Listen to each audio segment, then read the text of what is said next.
Chicken fry ఎలా చేసుకోవాలో చూద్దామండి. చికెన్ శుభ్రం చేసుకొని ఇదిగోండి ఉప్పు,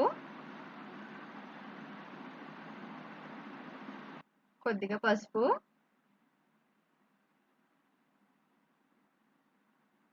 ఫ్రైకి సరిపోయినంత ఆయిల్ పోసాను.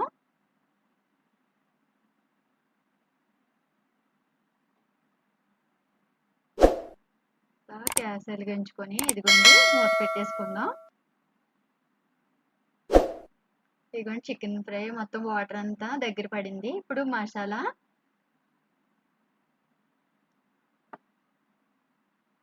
అల్లం, వెల్లుల్లిపాయ, జీలకర్ర, దాల్చిన చెక్క, లవంగ మొగ్గ అన్నీ వేసి మిక్స్ చేసింది పేస్ట్ అండి అది.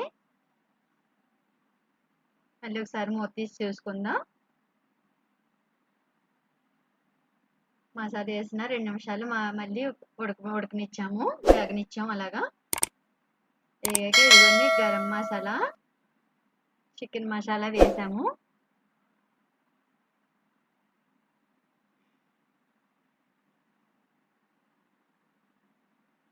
టేస్ట్ కోసం అండి వేసుకొని ఇదిగోండి కారం, ఒక స్పూన్ కారం వేసుకొని బాగా కలుపుకుందాం.